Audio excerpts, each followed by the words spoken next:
So in many years to come, ladies and gentlemen, I tell you now, the downfall of Disney, it will be studied by many. They continually find themselves in backlash, in controversy because of the constant garbage they keep on putting out that is full of woke agendas, identity politics, whatever else, and let's be real, most people who still have a brain anyway, are simply tired of it. But still at this point, Disney, well, they don't care. All they seem to care about is pushing the message no matter how much money they lose, and this woke train, yeah, it ain't ever stopping. And it's undeniable, their woke remake of Snow White has become one of the biggest talking points all over the internet because of the direction they're taking the story in, and along with that, the woman they chose to play as Snow White, the lovely, stunning and brave Rachel Zegler. And we all know what she said about the story. We know she absolutely hates it, from calling the prince a stalker, and it's weird. Boy oh boy, one of the cringiest things I've heard, and he won't be saving Snow White because now she is a very strong, powerful, independent woman, and she needs no man.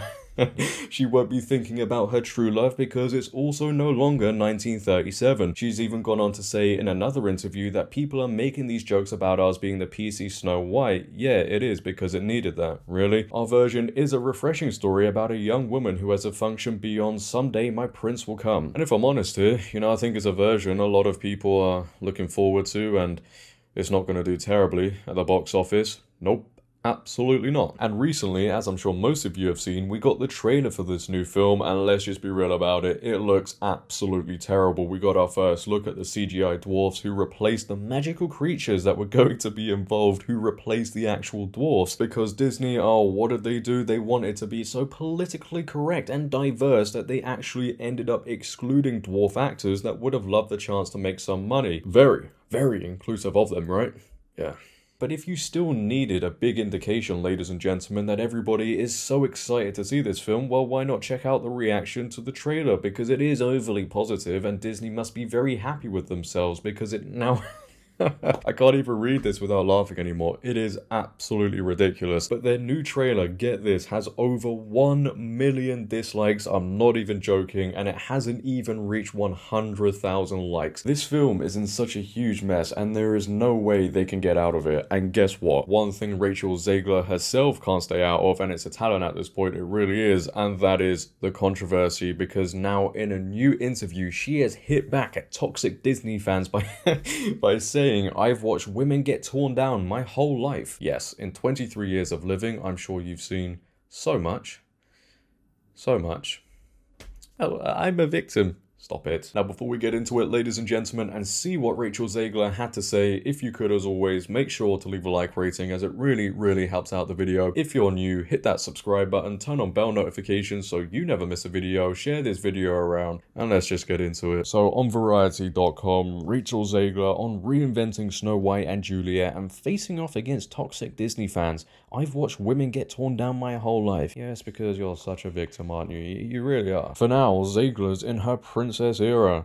It's a mixed bag. Her appointment as the apple-eating stepdaughter of the evil queen drew instant ire online, with many promising to boycott the film due to the woke casting. To them, the actress's Colombian heritage disqualified her from playing the princess from Disney's 1937 musical fantasy, described as having hair as black as ebony and skin as white as snow. Never mind the fact that the character Blancanieves, I don't know if that's how you say it, is just as popular in Spanish-speaking countries as she is in the US.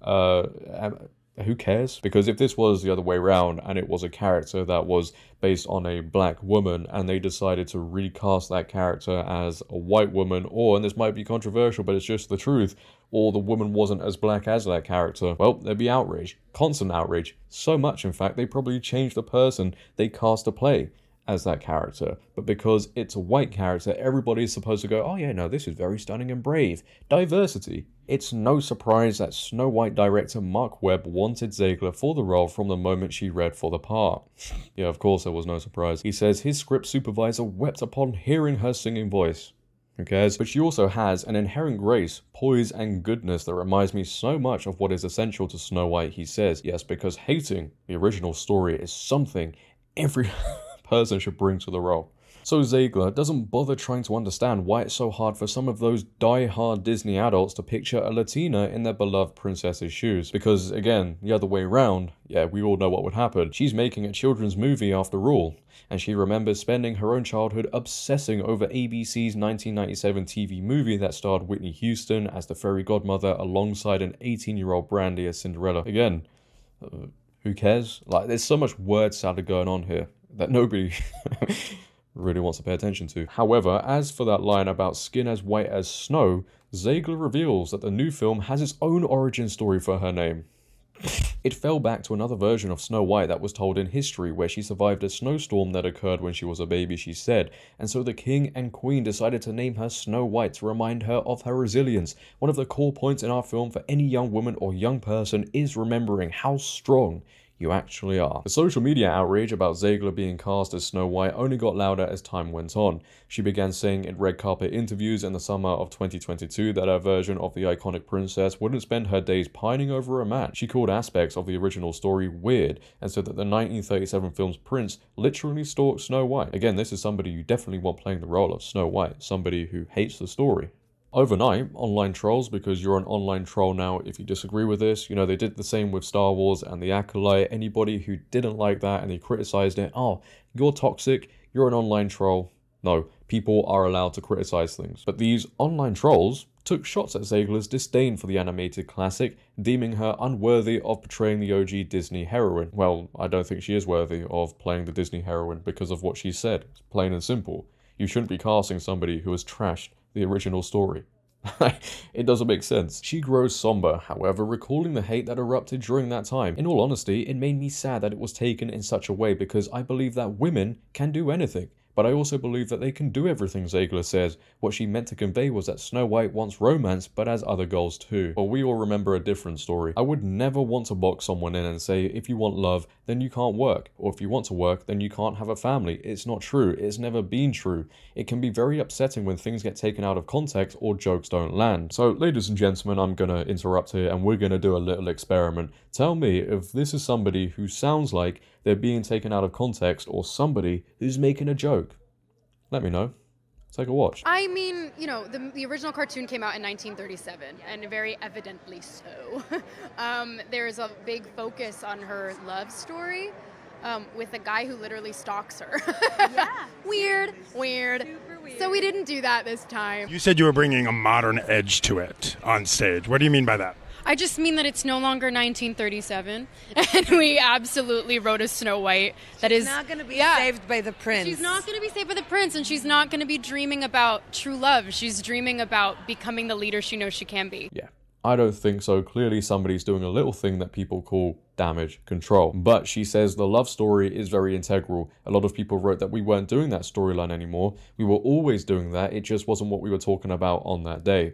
Well, again, that's not what you said, but she's not surprised by what she sees as people's willful misunderstanding of her comments. It's par of the course of an outspoken young woman in the public eye.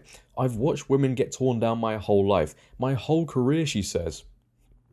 We'll watch that in the election that's upcoming. So what she's basically saying here is people are criticizing me, and the people she's probably referring to are men, because it's always the case with these sort of people. They're criticizing her because she's a woman, and how dare you? And women get torn down all the time. No. How about take some accountability for what you said? Because from what I see, there is no accountability here. It's just you shifting the blame onto the people criticizing you, and you're trying to imply that people are criticizing you just because you're a woman. Nah. The victim card ain't gonna work here. But what she also says, which is kind of crazy, is that we'll watch it in the election that's upcoming. We're gonna witness that for a long time. So you're telling me Kamala Harris has never said anything bad about Trump? Right? I know Trump says some crazy things, but you're telling me Kamala Harris is innocent? Donald Trump is an existential threat to our democracy.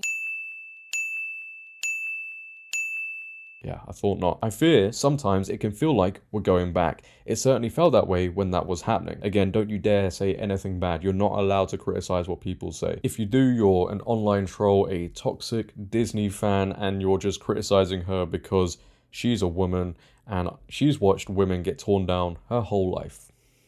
Give me a break. Leave your thoughts down below, ladies and gentlemen, on what Rachel Zegler said. Do you agree with her? I'd like to know. If you have enjoyed, make sure to leave a like rating. If you're new, hit that subscribe button, turn on bell notifications so you never miss a video, comment on this video, share this video, follow my socials down below in the description. But until next time, it has been your host JD. Have a great day, stay safe, and I'm out. Peace. You know, one day, at the end of my videos, when it comes to situations like this, I'm just going to pull out a violin and just 5 minutes just play it. Or maybe I might do it at the beginning of the videos because these people clearly want one.